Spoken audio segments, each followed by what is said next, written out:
Conságrate a Dios cada mañana.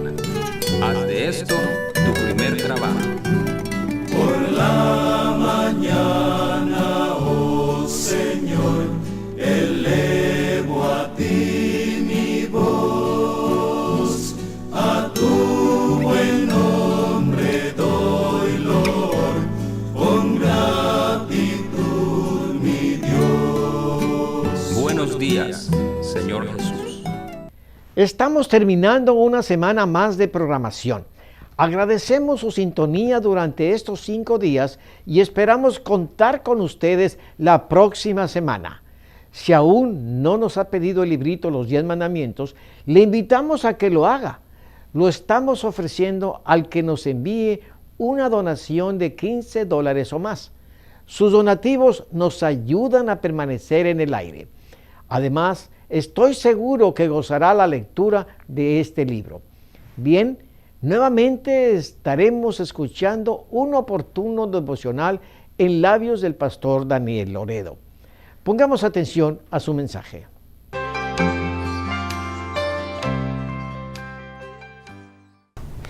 Hola, mis queridos hermanos, hermanas y amigos que nos acompañan fielmente cada amanecer. Es un gran placer dirigir la palabra a la gente madrugadora que despierta temprano pensando en Dios y lo primero que hace es orar y desayunar espiritualmente, orando y meditando en la Biblia. Pues creemos en la promesa de Jesús en San Mateo 6:33. Mas buscad primeramente el reino de Dios y su justicia, y todas estas cosas os serán añadidas. Las cosas a las que se refiere son las cosas esenciales para la vida. Versículo 25. No os afanéis por vuestra vida, qué habéis de comer o qué habéis de beber, ni por vuestro cuerpo, qué habéis de vestir. ¿No es la vida más que el alimento y el cuerpo más que el vestido? Busquemos a Dios en esta oración. Muchas gracias, Señor, por la nueva mañana. Guía nuestros pasos, inspira nuestras vidas y ayúdanos a vivir cerca de ti. Por Jesús lo pedimos. Amén. Una de las figuras o comparaciones que usa la Biblia para referirse a la iglesia es la de un rebaño que sigue al pastor, quien la guía y la protege de los peligros que la acechan. La diferencia en ser oveja del rebaño de Dios y no ser es que las ovejas reconocen la palabra del pastor. Leamos en San Juan 10, 26 al 28. Pero vosotros no creéis, porque no sois de mis ovejas, como os he dicho. Mis ovejas oyen mi voz, y yo las conozco y me siguen. Y yo les doy vida eterna, y no perecerán jamás, ni nadie las arrebatará de mi mano. Según estos versículos, los que no son ovejas del Señor no creen en su palabra, no oyen su voz, ni le siguen. A quienes creen, oyen su voz y les siguen. Les ofrece vida eterna y les da la seguridad de que nadie las arrebatará de su mano. El tema de la iglesia tal vez es el más controvertido de todos los temas bíblicos, porque el cristianismo está fragmentado en miles de grupos antagónicos, es decir, que discuten entre ellos, y cada grupo pretende ser la verdadera iglesia. La pretensión la fundan en muchos pretextos, como: somos la iglesia verdadera porque es la única fundada por Cristo. Y tenemos la mayoría de cristianos, y somos los primeros en todo. Otros dicen: somos los auténticos, porque tenemos el poder de hacer milagros. Otros: porque el Espíritu Santo nos visita en cada reunión y sentimos su presencia. Y otros: porque nuestros líderes hablan con Dios y ya no tenemos necesidad de la Biblia. Sin embargo, Jesús dijo que la gran diferencia la hace el creer en Él, oír su voz y seguirle. ¿Y cómo podemos creer en Jesús? Él mismo nos contesta en San Juan 5:39. escudriñad las Escrituras, porque a vosotros os parece que en ellas tenéis la vida eterna, y ellas son las que dan testimonio de mí. No podemos creer en Jesús sin la Biblia, porque en ella está el testimonio de lo que dijo y lo que hizo cuando estuvo en el mundo, al que fue enviado por Dios Padre para redimirnos con su sacrificio y guiarnos por el camino de la salvación trazado en su palabra.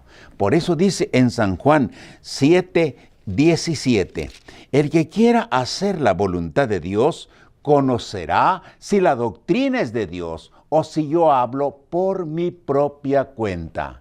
Y para conocer la doctrina hay que ir a la palabra de Dios, pues en San Juan 17:17 declara: santifícalos en tu verdad, tu palabra es verdad. La doctrina es enseñanza.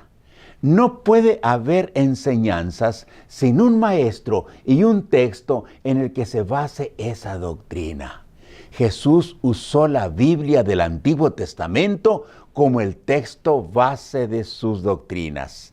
El Maestro Supremo conocía la Biblia, la citaba muy seguido para respaldar lo que él decía, y por eso invitaba a la gente a conocer la doctrina de la Biblia para compararla con las enseñanzas de Cristo y comprobar si estaban de acuerdo con lo que decían los profetas del Antiguo Testamento.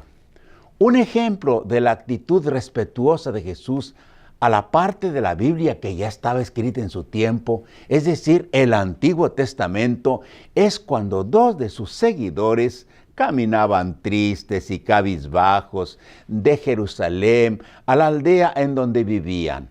Habían visto morir a Jesús, creían que todo había acabado. Y ellos habían tenido la esperanza de que era el Mesías Redentor. Era tarde ya, la oscuridad los cubría. Y cuando se unió un extraño, oyó lo que iban platicando de todas las cosas que habían sucedido ese fin de semana. El extraño les preguntó en San Lucas 24:17 al 21. ¿Qué pláticas son estas que tenéis entre vosotros mientras camináis? ¿Y por qué estáis tristes? Respondiendo uno de ellos, que se llamaba Cleofas, le dijo: ¿eres tú el único forastero en Jerusalén que no ha sabido las cosas que en ella han acontecido en estos días? Entonces él les dijo: ¿qué cosas? Y ellos le dijeron: de Jesús Nazareno, que fue varón profeta, poderoso en obra y en palabra, delante de Dios y de todo el pueblo, y cómo le entregaron los principales sacerdotes y nuestros gobernantes a sentencia de muerte, y le crucificaron. Pero nosotros esperábamos que Él era el que había de redimir a Israel. Y ahora, además de todo esto, hoy es el tercer día que todo esto ha acontecido. Aquellos cristianos tenían un conocimiento muy limitado de los planes de Dios revelados en la Biblia. Y por eso estaban tristes y desanimados. Habían olvidado o desconocían las profecías donde se describía la pasión y muerte de Cristo como el sacrificio expiatorio por los pecados de la humanidad.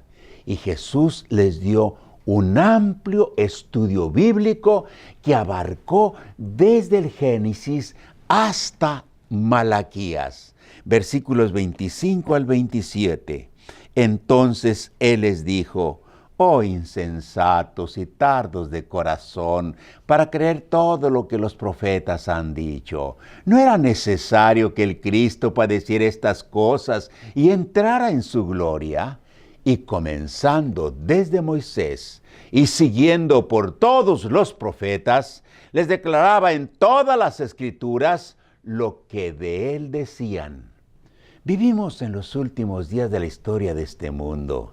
El enemigo de Dios ha desarrollado un sistema muy efectivo para confundir y desanimar a la gente que busque el camino de la salvación. En 2 de Timoteo 4, 3 y 4 dice: porque vendrán tiempos, y ya están, cuando no sufrirán la sana doctrina, sino que teniendo comezón de oír, se amontonarán maestros conforme a sus propias concupiscencias, es decir, sus malas intenciones, y apartarán de la verdad el oído y se volverán a las fábulas. Por eso, mi amigo, mi hermana, es tiempo de volver a la auténtica doctrina contenida en la Biblia, sin quitarle ni ponerle, porque donde está Jesús está la Biblia. Pues no podemos conocer a Jesús sin la Biblia, y donde está la Biblia está la iglesia verdadera. Pues los discípulos de Jesús son quienes creen en su palabra contenida en la Biblia, oyen su voz y le siguen. Que los falsos maestros no te confundan con sus fábulas inventadas por ellos, y la palabra de Dios ilumine tus pasos. Pues el Salmo 119, 105 dice: lámpara es a mis pies tu palabra, y lumbrera a mi camino. Oremos. Gracias, bendito Padre, porque no estamos en tinieblas, y tu palabra ilumina el camino de quienes quieren alcanzar la salvación. Te pedimos que tu Santo Espíritu nos ilumine para comprenderla cada día mejor. Por los méritos de Cristo. Amén.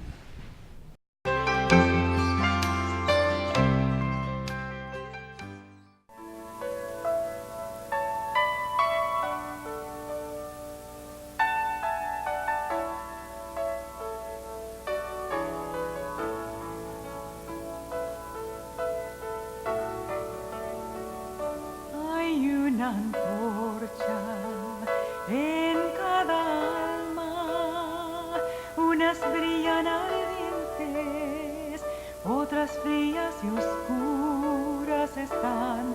Hay un espíritu que produce el fuego y enciende la antorcha que está en tu alma. Lleva tu antorcha, corre a las tinieblas, busca al agobiado, cansado y triste. Lleva tu antorcha, que todos la vean. Lleva tu antorcha, alumbra al mundo. Lleva tu antorcha, alumbra al mundo. Frustrado hermano, ¿cómo ha tratado de encender su antorcha? Pero a su manera. Mira a tu hermana, asaltada y engañada, sostiene su antorcha, pero está apagada. Lleva tu antorcha, corre a las tinieblas, busca al agobiado, cansado y triste.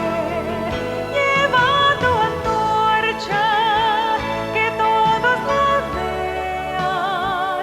Lleva tu antorcha, alumbra al mundo. Lleva tu antorcha, alumbra al mundo. Somos familia de un alma ardiente, antorchas alcemos y el cielo se iluminará, rogando al Padre en el nombre del Hijo, que nos haga una luz en esta oscuridad.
amiguitos, buenos días. Les damos una bienvenida al Rincón Infantil de Buenos Días, Señor Jesús. Saludamos a los amiguitos que nos están viendo en casa. Hola, chicos. ¿Se acuerdan que la otra historia que les conté era acerca de David cuando venció al gigante Goliat? Bueno, después que esto sucedió, llevaron a David ante el rey Saúl nuevamente. Y el rey Saúl estaba muy contento de verlo, lo felicitó por todo lo que había hecho y le pusieron a David un manto real. ¿Saben quién estaba ahí en el palacio? Jonatán. Jonatán había conocido a David y se habían conocido cuando eran niños. Y se habían llevado muy bien de niños, pero ahora estaba contento Jonatán de ver a David nuevamente. Así que se sacó su manto real. Jonatán era el hijo de Saúl, del rey Saúl. Se sacó su manto real y se lo puso a David. Era una señal de afecto y de admiración por lo que David había hecho. Así que todo era alegría en el palacio y Saúl empezó a darse cuenta que David estaba teniendo mucha fama con esto que había hecho, venciendo al gigante Goliat. Finalmente, cuando llegaron a sus casas y todo el ejército se fue de donde había estado enfrentando a los filisteos, se regresaron a sus casas y todo el pueblo ya sabía lo que David había hecho. Estaban felices y lo recibían con aplausos y con gritos y le daban la bienvenida. Tanto es así que el rey Saúl empezó a sentir celos de David, porque él sabía que el pueblo lo estaba admirando demasiado y Saúl era el rey y David no era nadie. Entonces Saúl empezó a tener un poquito de rabia, pero Jonatán y David se hicieron muy buenos amigos. Es tan lindo tener buenos amigos y poder confiar en ellos. Jonatán y David eran muy buenos amigos. Se querían muchísimo y querían siempre estar juntos para conversar. Pero David se estaba dando cuenta que Saúl no lo estaba queriendo demasiado. Un día lo invitaron a David a tocar música para el rey y a cantar para el rey. Pero en ese momento Saúl se enojó muchísimo. Él sabía que David iba a ser el próximo rey de Israel y eso le daba mucha rabia. Así que tan enojado estaba Saúl que mientras David estaba tocando su arpa y cantando, le tiró una lanza. Y David se hizo para un costado, de tal manera que la lanza no lo alcanzó. Pero David se quedó muy preocupado también y cuando se encontró con Jonatán, le dijo, ¿tú no sabes qué es lo que le he hecho a tu padre para que me quiera matar? Y Jonatán le dijo, ¿pero por qué está pasando esto? Bueno, eso es lo que pasa, le dijo David. Y yo estoy muy preocupado. Entonces hicieron un plan. Jonatán le dijo, yo voy a averiguar con mi papá, con el rey, a ver qué es lo que está pasando y te voy a dar una señal. Si él realmente te quiere matar, vamos a hacer un plan para que te vayas a esconder lejos, a un lugar seguro y mi padre no te encuentre. Y eso hicieron un trato. Entonces David se fue lejos a un lugar, lejos de la ciudad y se escondió tras unos arbustos. Estaba por ahí escondido David y entonces Jonatán fue con un arco y flechas y con un muchachito que iba, supuestamente cuando Jonatán tirara las flechas, el muchachito iba a ir a buscarlas y las iba a recoger. Y eso hicieron. Jonatán empezó a tirar las saetas, las flechas, que salieron disparadas lejos. Entonces le dijo al muchachito, anda y recoge todas las que encuentres. Y eso fue lo que pasó. Una de las flechas cayó cerca de donde David estaba escondido detrás de unos arbustitos. Y David supo que eso era una señal de que el rey realmente lo estaba buscando para matarlo. Después que el muchachito y Jonatán volvieron a la ciudad, David y Jonatán hicieron arreglos secretos para encontrarse. Y cuando se encontraron, lloraron mucho porque se tuvieron que despedir. David tenía que ir al desierto a esconderse para que Saúl no lo encontrara porque lo quería matar, el rey lo quería matar. Y Jonatán y David se abrazaron fuerte, lloraron mucho porque ya no se iban a ver por mucho tiempo. Y se prometieron que siempre, no importa qué circunstancias pasaran, siempre iban a ser muy buenos amigos. Y se hicieron una promesa. Se prometieron que cualquiera que de los dos que siguiera con vida por muchos años iba a cuidar a la descendencia del otro amigo. Y esa promesa siempre la respetaron. Así que se despidieron llorando y no se vieron por mucho tiempo. David tuvo que huir al desierto y fue con algunos otros hombres que lo estaban acompañando. Huyó al desierto y se escondió en una cueva. Una cueva es como una casa oscura que está toda por debajo de una montaña. Se escondió en una cueva que tenía muchos recovecos y ahí se escondió David. Pero ¿saben una cosa? El rey Saúl salió con 3000 soldados a perseguirlo y lo buscaron por el desierto. Finalmente, Saúl solito fue a parar a esa cueva, a la misma cueva donde David estaba escondido con sus hombres. Y Saúl se metió en la cueva para ver si encontraba algo, no encontró nada y se quedó dormido. Entonces los compañeros de David le dijeron: ahí está, esta es la oportunidad en que puedes matar a tu enemigo y acabar con la vida de él. Y David se acercó a Saúl, que lo vio ahí tendido en el suelo, dormido, y lo podría haber matado, pero David dijo: no voy a hacer esto contra el escogido de mi Dios. Dios puso a este hombre como rey. Yo no voy a quitarle la vida. Solamente, ¿saben lo que hizo? Le cortó un pedacito de la túnica que tenía el rey con la espada y se la guardó. Al rato, el rey se despertó y salió de la cueva. Y cuando salió de la cueva y estaba un poco alejado de la cueva, escuchó que alguien le gritó y lo llamaban. Entonces se dio vuelta para ver quién era. Y aquí no saben quién era. David estaba parado en la cueva y se postró ante el rey. Lo llamó a Saúl y le dijo: oh rey, y se postró ante el rey. Y entonces le dijo: rey Saúl, yo no quiero hacerte daño. Estuve cerca de ti y te podría haber matado, y aquí tienes una prueba de que podría haberte matado, pero yo no te quiero lastimar, no te quiero hacer daño, no me persigas. Y le mostró al rey el pedacito de la túnica que le había cortado. Y el rey se avergonzó mucho y se puso triste y le dijo: oh, tú eres mucho mejor persona que yo. Te pido perdón porque te he estado persiguiendo.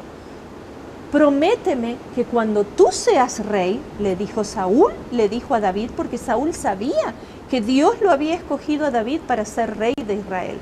Entonces Saúl le dijo: perdóname por lo que he hecho y prométeme que vas a cuidar de mi familia cuando tú seas rey. Por supuesto que sí, le dijo David.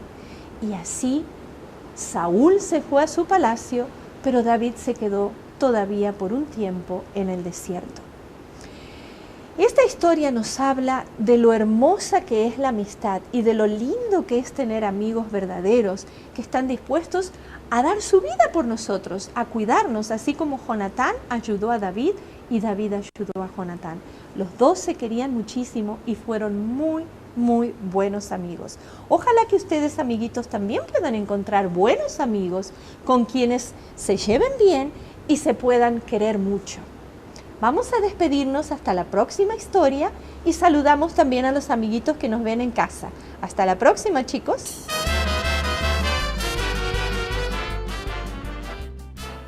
Gracias, amigos, por su atención a este programa.